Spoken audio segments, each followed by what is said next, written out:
Akhirnya Rusia masuk juga tentaranya ke Ukraina Timur. Putin mau belah negara Ukraina secara bertahap. Amerika Biden hanya bisa berkoar-koar menghujat Putin. Komunikasi politik dan langkah negara Amerika sekarang adalah nol besar.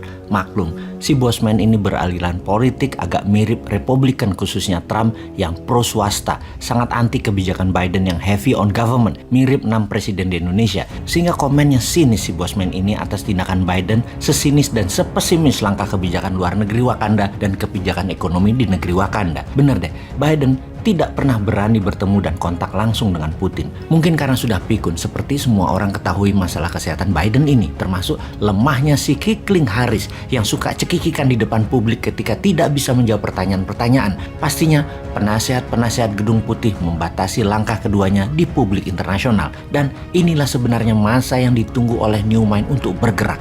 Di masa Biden untuk Indonesia berdaulat melawan IMF dan kaki tangan Amerika di dalam lembaga atau organisasi multilateral. Ya susah ya kalau yang dipikirkan pejabatnya hanya ekonomi elitis serta politik kekuasaan lingkar pribadi pejabat-pejabatnya. Lanjut deh urusi perut kalian itu.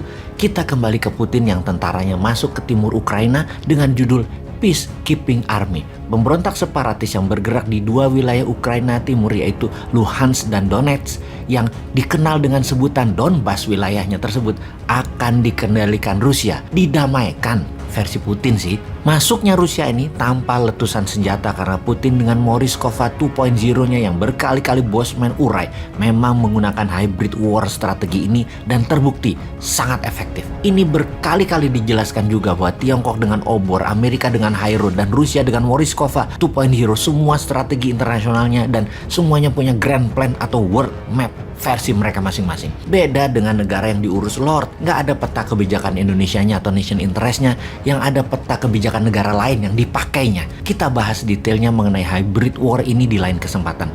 Memang susah kalau pejabat, nggak ada yang pernah ikut lemhanas secara benar untuk mengelola negara Wakanda ini. Yang ada di kantongnya aja yang dipikirin. Nggak nyampe otaknya kalau menjadi pemimpin dunia bernegaranya. Kita kembali ke Donbas. Wilayah ini sejak Rusia mencaplok Crimea di tahun 2014 mengatakan kemerdekaannya dan akan bergabung ke Rusia. Dan memang Rusia sejak 5 tahun sebelum 2014 sudah pasang banyak kaki di gerakan insurgensi separatis di banyak wilayah di perbatasan-perbatasan Rusia. Mereka terus bergerak mengganggu keamanan wilayah tersebut sehingga penduduk yang bukan berbahasa Rusia banyak yang pindah. Ketika di Donbas saat ini semuanya sudah berbahasa Rusia. Ada gerakan separatis menyerang wilayah tersebut yang tujuannya mengusir mereka yang tidak sefaham beberapa minggu yang lalu.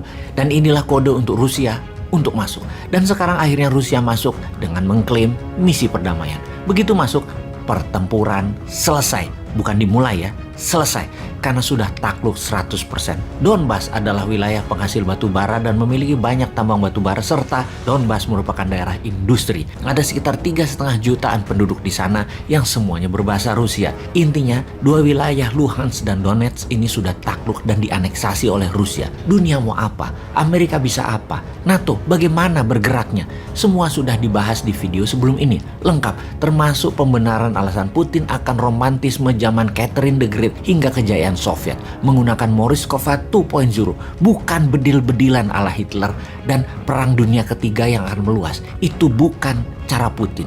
Senyap cara operasi intelijennya. Morishkova 2.0 adalah operasi intelijen, swift, silent, deadly. Kok sama dengan motonya Bosman ya?